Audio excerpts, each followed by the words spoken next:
Why am I talking about airplanes with bullet holes in them when we're talking about rentals? Because this is a good example of selection bias. So we hear a lot of landlords say, oh, well, I looked on Craigslist and I saw all of these units for $2,500. That is great, but those units are still there.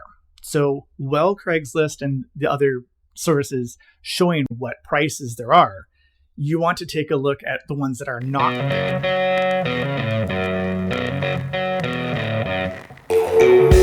Hello everyone and welcome to the show. My name is Hayes and this is Bamboo, Vancouver's property management and investment podcast. This week we're going to be covering a couple items such as changes to the interest rate for deposits, as well as what's going on with the RTB and some pricing things to think about when you're trying to figure out how to price your rental in the current market conditions that we're at. So without further ado, a reminder that the deposit interest for the ones that you collect from your tenants is 0% for 2026. It is of a point to remember that this does not negate the interest for the previous years. So if you have a tenant that's already in place, there is interest since 2023, which is at 1.95% for 2023, 2.7% for 2024, and 0.95% for 2025. I will have those, of course, in the description below, but that just means that you are not collecting interest for 2026. There is a helpful calculator that's been provided by the government. I'll have a link for that as well. So this does blend it all together, but at least there is some relief on the interest that will be collected on the deposits for your current tenants.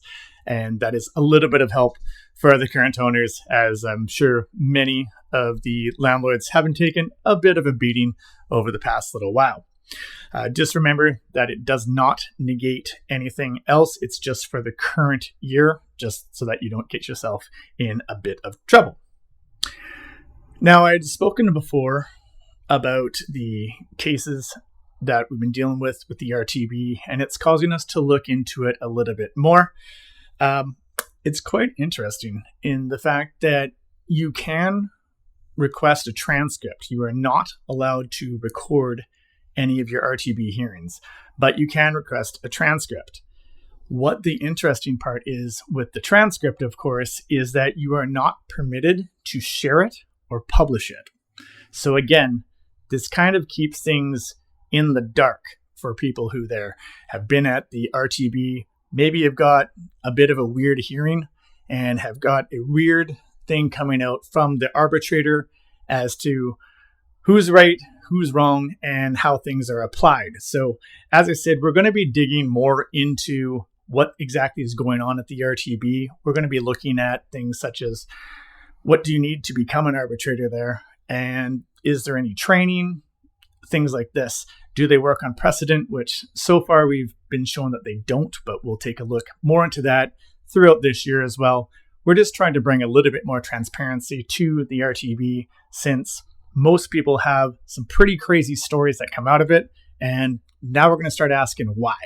So just remember that you can get your transcripts, but you can't share them or publish it.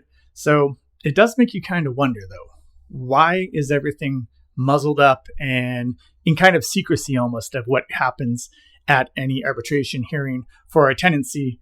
If everything's on the up and up, it should be okay to share what exactly was said by both the arbitrator, landlord, and the tenant. So it's very curious that they try to keep things quiet, if you will. So we're going to look into that, and hopefully we'll be able to eventually get some transparency there, because as it stands right now, arbitrator can kind of do whatever they want, and it can result in some curious answers for what happens, including not following the law. So we'll take a look at that throughout the year, but right now I can't speak more to that case because we don't know if we're going to get in trouble for it. So we'll take a look at that later on. But moving on to what the current stats are, what's happening in the rental market for a unfurnished one-bedroom unit in Vancouver, Greater Vancouver, it has decreased to $2,111, down from $2,120 in December of 2025. There's many factors, of course, controlling this, but we will possibly see some changes and things possibly pick up during this month of January and into February as the family season has kind of tied up a little bit.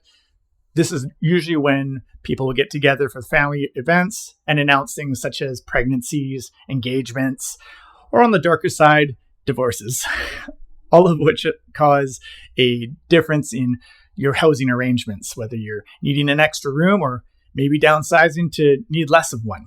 So we'll see how that happens throughout January and into February. The February stats will show a little bit more of what's happening in the Greater Vancouver rental market area. Now, one of the questions that we get asked a lot of the time is, what do we think is happening in the market? Where is it going to go? I personally think that we're probably pretty close to the bottom of the rental drops. I would suggest there's going to be a waverance somewhere about $20 or so here and there, and possibly even pick up depending on how the sales market goes, if that's been picking up as far as transactions and as far as sellers coming to the realization that this is basically where we're at, along with the buyers. We do have the interest rates being announced on the 28th, which is about a week time from the recording of this show.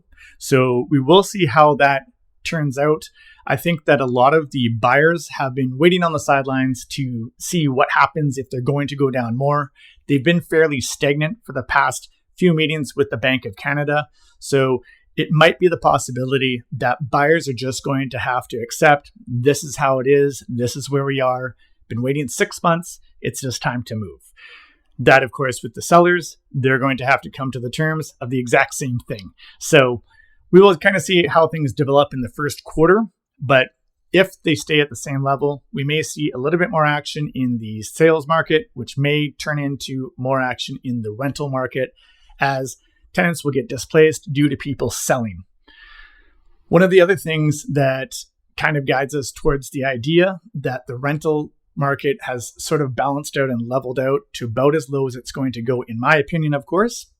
I don't own a crystal ball, but the fact that landlords are attached to the units that are being rented. They are business people. So if they are going to be taking a huge bath and not being able to cover their mortgage and such with the rents or be dragging too far behind, they'll likely sell the asset.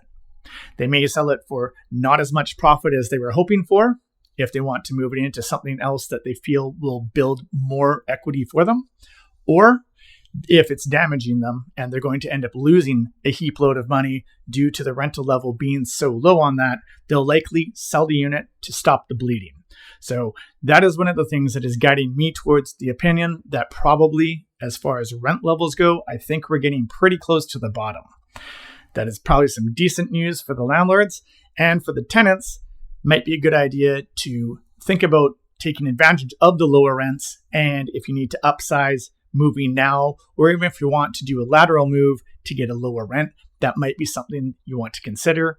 Along with the landlords, you may want to consider looking around for what the rents are, so that if your tenant does indicate that they'd like to get a lower rent, or they indicate that they're thinking about moving, you may want to try to negotiate with them so that you can keep your tenant and not end up with a vacancy. So as I said before, I don't own a crystal ball, but I would suggest that that is probably where we are as far as that goes. Now, we were talking about how to price your rental, and this comes up quite often, along with the pricing effects on the sales market as well. And one of the things that I wanted to talk about is the bias, and it's called selection bias. And this is a statistical concept. And one of the stories that a good example of it comes from World War II, actually, with the bombers. And there was a statistician named Abraham Wald, and he was working for the military. And when the planes would come back in, they were taking a look at where all the bullet holes in them were.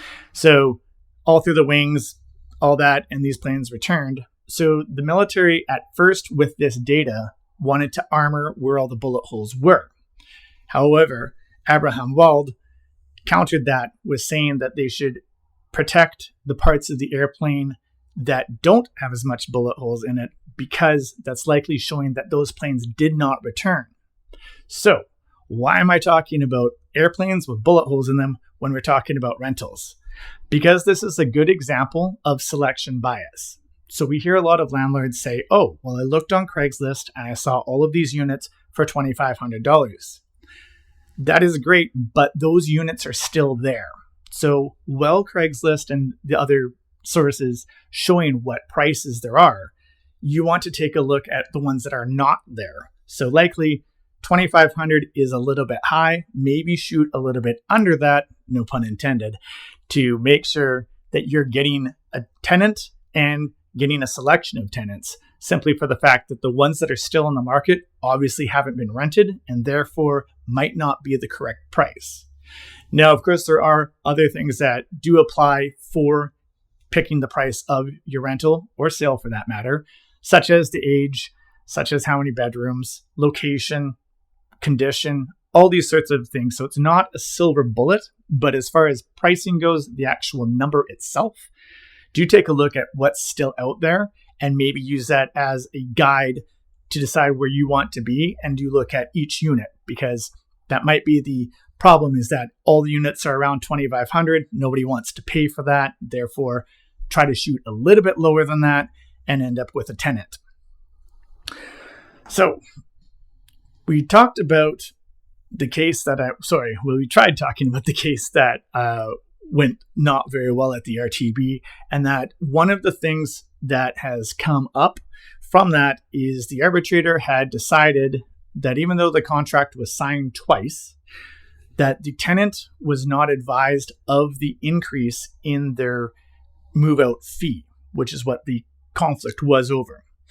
So from this, what we have been learning is that you should give your tenant the AGMs from your building, even though they're not a party to it, because that way they'll be advised as to any rule changes, which was what the arbitrator used to allow the tenant to get out of paying their move-out fee in total, because it was increased during their tenancy and they were not sent that. So a simple rule of thumb now, just to make sure that an arbitrator won't let a tenant break their contract with you, is to make sure that they get sent the AGMs so that they are aware of any changes to things such as fines, move-out fees, etc. And that way they will not be able to get around paying such fees. I know that sounds a little bit crazy since a contract should theoretically be binding, but as I mentioned earlier in the show, an arbitrator may do anything they want. We don't have anything for the mailbag, and this is obviously a bit of a shorter show today because we've covered everything that we need to for the time being. Also, a heads up that your rental increase for this year, 2026, is 2.3%. So make sure to keep on top of that. And we will be back in a few weeks. We'll be interviewing a property inspector, and we'll go through what's new and going on with that. Thank you for tuning in. This has been Hayes with Bamboo, Vancouver's property management and investment podcast.